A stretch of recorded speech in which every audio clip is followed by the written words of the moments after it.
नमस्कार साथियों, परिवार क्लासेस में आपका स्वागत है। हम भौतिक भूगोल को पढ़ रहे हैं, जिसमें हम प्रवाल भित्तियों को देखेंगे। महासागरों एवं सागरों के विभिन्न प्रकार की जीव पाए जाते हैं। इनमें प्रवाल मूंगा प्रमुख है। समुद्रों में विशिष्ट प्रकार की संरचना करने वाले जीवों में ये एकमात्र जीव होते हैं।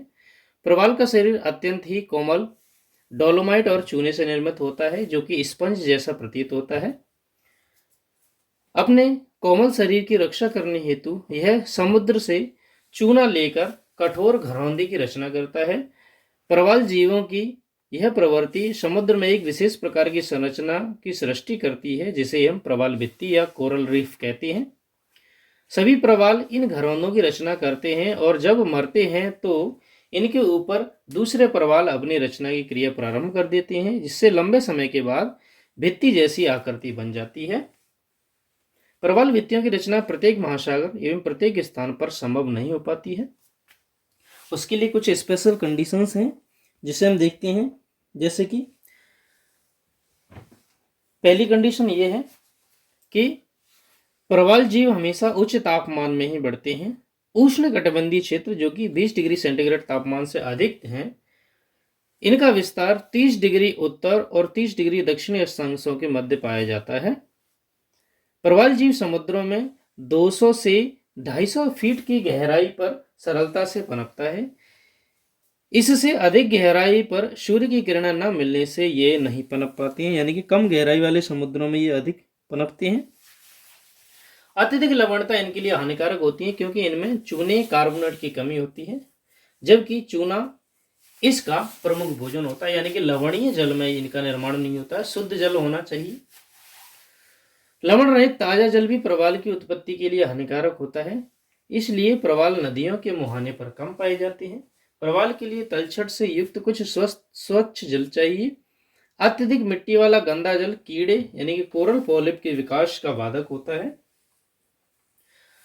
कम मात्रा में धीरे धीरे तलछट का समुद्रों में पहुंचना प्रवाल को कम हानि पहुंचाता है।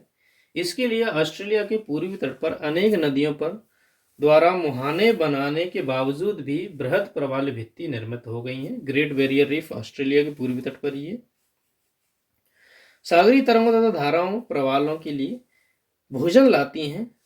प्रवाल सहजीवी वनस्पति पर निर्भर रहता है, क्योंकि इसके द्वारा प्रवाल जीवों द्वारा मिली कार्बन डाइऑक्साइड को ऑक्सीजन में बदला जाता है, जो प्रवाल जीवों को सांस लेने में सहायता करते हैं। यानी कि जो अन्य पेड़ पौधे होते हैं छोटे छोटे, वो इनके लिए बहुत महत्वपूर्ण होते हैं।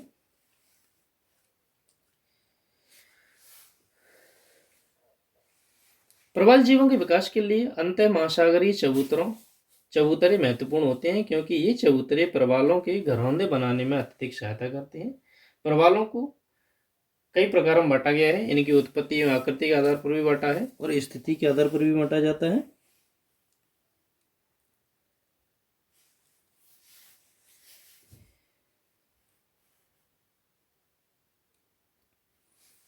उत्पत्ति एवं आकृति के आधार पर इन्हें 3 भागों में बांटा गया है। एक तो तटीय प्रवाल भित्ति, दूसरी अवरोधक प्रवाल भित्ति, तीसरी वलयाकार प्रवाल भित्ति। हम देखते हैं पहली तटीय प्रवाल भित्ति। यह भित्ति किसी महाद्वीप या द्वीप के पास स्थित होती है, इसलिए इसे तटीय प्रवाल भित्ति कहते हैं। इन प्रवाल भित्तियों की रचना महासागरों के नीचे सदैव जल में डूबी हुई होती है और ऊपरी भाग काफी उबड़ खाबड़ रहता है। समुद्र की ओर ढाल तीव्र तथा स्थल की ओर मंद होता है। साधारणतः ये प्रवाल भित्तियां तटीय भागों से लगी होती हैं, लेकिन कभी कभी स्थल से हट जाती हैं, जिससे भित्ति और तट के मध्य एक सकरा उथला अनूप यानी कि लैगून बन जाता है। इन्हीं से लैगून झीलों का निर्माण होता है। इन अनूपों या लैगूनों को बोट चैनल कहा जाता है, यानी कि इनके बीच में जो बोट हैं, नावें हैं, वे घुस करके अपना स्थान ग्रहण करती हैं या तटों पर आती हैं। ये लैगून में प्रवाल जीव नहीं रहते हैं, क्योंकि यहाँ इनको भोजन सामग्री प्राप्त नहीं होती है। क्योंकि क्या होता है, जब ये दूर हट जाती हैं तो सागरीय जो धाराएं हैं वो इनके बीच में नहीं आ पाती और इनका भोजन प्राप्त नहीं होता है। नदियों के मुहाने पर या इनसे दूर स्थित प्रवाल भित्तियां पानी के बहाव के कारण जगह जगह टूट जाती हैं।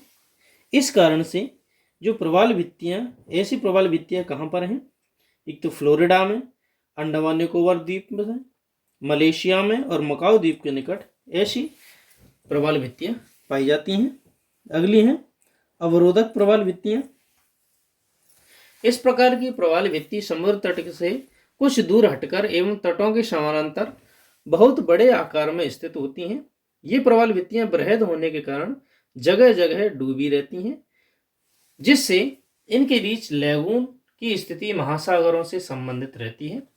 इन भित्तियों का प्रसार बाहर की ओर अधिक नहीं होता है। कभी कभी एक भित्ति के सहारे दूसरी भित्ति भी बन जाती है और समुद्र तल से ऊपर उठने के कारण दूर से दृष्टिगोचर होने लगती है। इन प्रवाल भित्तियों का संबंध मानवों के आवास पर होता है। यहाँ पर उपयोग की सामग्री जहाजों द्वारा भेजी जाती है।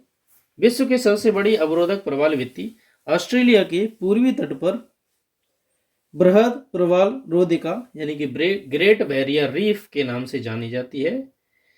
न्यू कैलिडोनिया की भित्ति दूसरी बड़ी सबसे अवरोधक है। तो सबसे बड़ी तो पता है ऑस्ट्रेलिया के पूर्वी तट पर ग्रेट बैरियर रीफ, लेकिन दूसरी सबसे बड़ी है न्यू कैलिडोनिया के समीप, वहां पर सबसे बड़ी प्रवाल भित्ति है दूसरे नंबर की। अगला और लास्ट है हमारा वलयाकार। वलयाकार प्रवाल भित्ति। इस प्रकार की प्रवाल भित्तियों की आकृति घोड़े की नाल जैसी होती है। इन भित्तियों के बीच उथला लैगून स्थित होता है, जिसका संबंध कहीं कहीं महासागरों से अवश्य होता है, जिससे लैगून में जल का आदान प्रदान रहता है। इस प्रकार की प्रवाल भित्तियां लाल सागर, चीन सागर, इंडोनेशिया सागर में बहुत ज़्यादा पाई जाती हैं। तो आज हमने प्रवाल भित्तियों को देखा। वीडियो को अंत तक देखने के लिए धन्यवाद। Thank you.